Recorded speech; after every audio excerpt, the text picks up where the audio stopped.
I always think that PPE is a bit like being a triathlete, where you train in lots of different disciplines and you are not necessarily fully trained up in sprinting or in swimming or anything like that. But the fact that you can do all of those things makes you a lot more agile.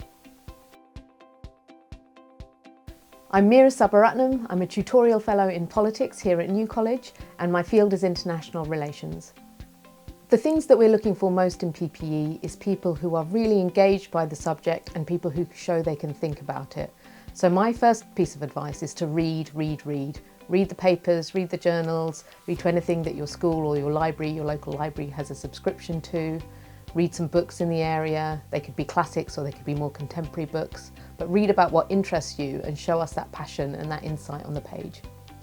You can definitely study PPE without having studied those subjects at A level. What you'll need is a good logical brain to understand the philosophy, a decent mathematical capacity to understand some of the economics.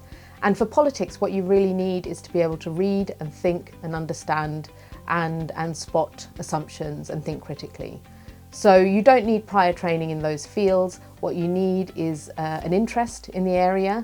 What you need is a sharp mind, a willingness to think about the big picture, and a willingness to challenge what you think you know. We're lucky at New College with our PPE cohort. We have a large cohort compared to other colleges, and we have lots of specialist tutors across philosophy, politics and economics. So you'll be really taught by a wide range of people who are at the top of their field. In addition, New College is a very friendly and dynamic PPE cohort.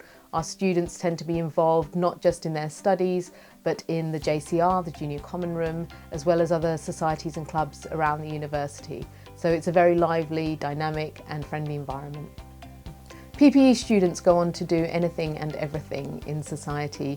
Obviously they go into politics quite often, and you'll see them amongst the civil service or in a political class, either as serving politicians or in think tanks or in other kinds of bodies.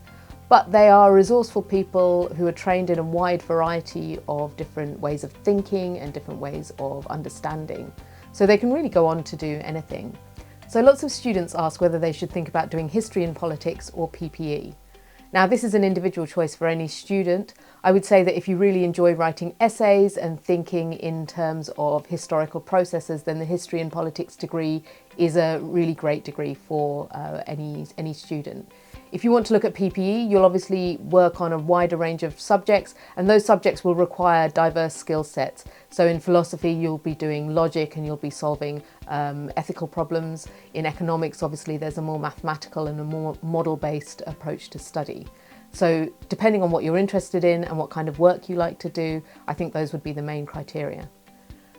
The interviews themselves will be us talking to you a little bit about yourself and your own interests, but mostly we'll be offering you things to get responses from you. So we'll offer you some text to read, which we'll ask you to think about and answer some questions on. We might give you a table to look at and ask you to tell us what kind of information is in that table.